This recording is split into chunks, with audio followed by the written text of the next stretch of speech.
Hey guys, তো আমি আবার চলে আসলাম একটা নতুন ভিডিও নিয়ে। আমার কাছে ছিল দুইটা ইয়ারফোন, তাও আবার নষ্ট। তো আমি অনেক দিন ধরে ইউটিউবে একটা ভিডিও দেখতেছিলাম যে ইয়ারফোন দিয়ে টপ বানাচ্ছে। আমিও ভাবলাম যে আমিও বানাই। তো আমি এখন ইয়ারফোনের হাত পা কেটে নিয়ে শুধু প্যাকটা নিব। সরি, ফান করতেছিলাম।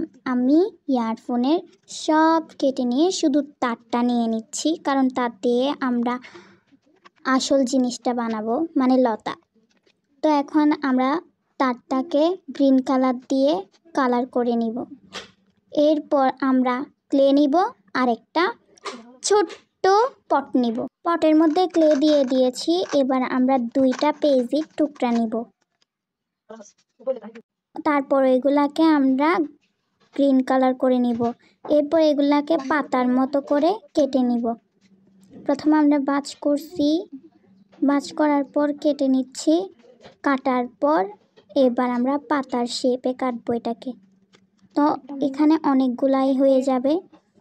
এরপর আমরা এগুলাকে একটা একটা করে তারের ভেতর, মানে লতার ভেতরে দিয়ে দিব।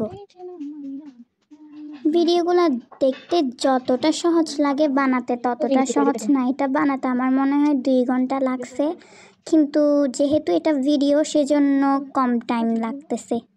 তো আমি পটের মধ্যে তারগুলা দিয়ে দিছি, মানে লতাগুলা দিয়ে দিচ্ছি। এরপর আমরা পাতাগুলাও লাগাই দিব। যাই হোক, আমি কিন্তু সফল হয়েছি। তো আমার ভিডিও যারা দেখবেন তারা কিন্তু লাইক, কমেন্ট, সাবস্ক্রাইব করে দিবেন অবশ্যই।